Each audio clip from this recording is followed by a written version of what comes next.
Guys, আমার একটা নতুন ব্লগে সবাইকে স্বাগত জানাই। তো বর্তমানে ঠাকুরের বাসনগুলো আমি মাজবো, কারণ কালকে হচ্ছে আমাদের বাড়িতে পুজো। তো এখানে নির্মাটা নিয়েছি আমি, আর এই পাটের এটা দিয়ে মাজবো এখানে। আর ওখানে আমার কিছু ফলোয়ার্স 3 জন, ওনারা বসে বসে আমার ভিডিও করা দেখছে গাইস।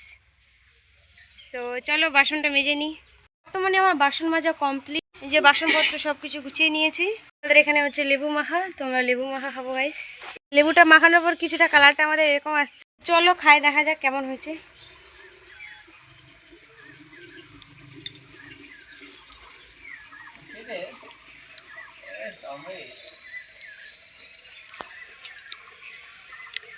ও না খেতে বলছে নাকি অমৃত কি এটা সেটা ওটা।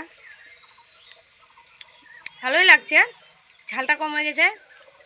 আর এর চোষাটা ছাড়লে ভালো লাগতো। অবশ্য আমার মনের মতো করার ইচ্ছে ছিল, যেহেতু টাইম নেই তাই ওদের আমার ফলোয়ার্সদের দ্বারা আমি করালাম। তো চলো খেয়ে নি তাড়াতাড়ি।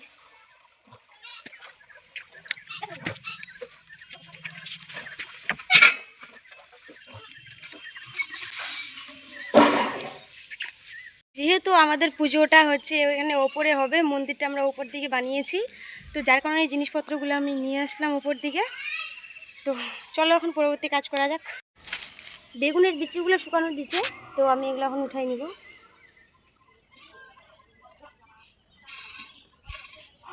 বর্তমানে সব কিছু আমি এখন ঢুকিয়ে দিয়েছি এই মন্দিরের ভিতরে, বাসনপত্রগুলো। তো এখানে আমাদের হবে হচ্ছে তুলসী বিধিটা। তো কেমন হয়েছে একবার কমেন্ট বক্সে জানাবেন। এটা আমার শাশুড়ি মা নিজে বানিয়েছেন। তো চলো এখন নিচে যাওয়া যাক। বর্তমানে আমাদের এখন ঘরটা ক্লিন করা হচ্ছে, যেহেতু এখানে উপরে ফ্যানটা লাগানো হলো, সে কারণে অনেক হচ্ছে বালিগুলো পড়ছে এগুলা। তো যার কারণে এখন দেখুন গাইস, ফাইনালি কাজ কমপ্লিট হলো। তাও একটা কাজ বাকি রয়েছে, সেটা হচ্ছে আমার বিছানাটা গুছানো। আমার হাজব্যান্ড চান করতে গেছে, উনি চান করে আসুক, তারপর আমি বিছানাটা গুছাবো, তাতে আমি ছাদে গিয়ে রেস্ট নিই। চলো।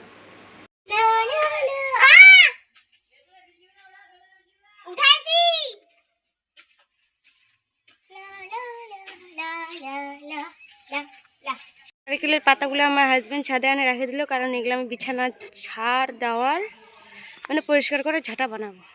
তো পরিমাণে গরম করছে, তো কি বলবো আর গাইস। তো চলো ভিডিওটা এই পর্যন্তই। নেক্সট ব্লগ দেখতে চাইলে কমেন্ট বক্সে জানাবেন। আমি কিন্তু তেমন ভালো ব্লগ বানাতে পারি না, তাও একটু চেষ্টা করলাম। তো চলো ভিডিওটাকে পারলে একটু শেয়ার করে দিও, লাইক কমেন্ট, ঠিক আছে? টাটা।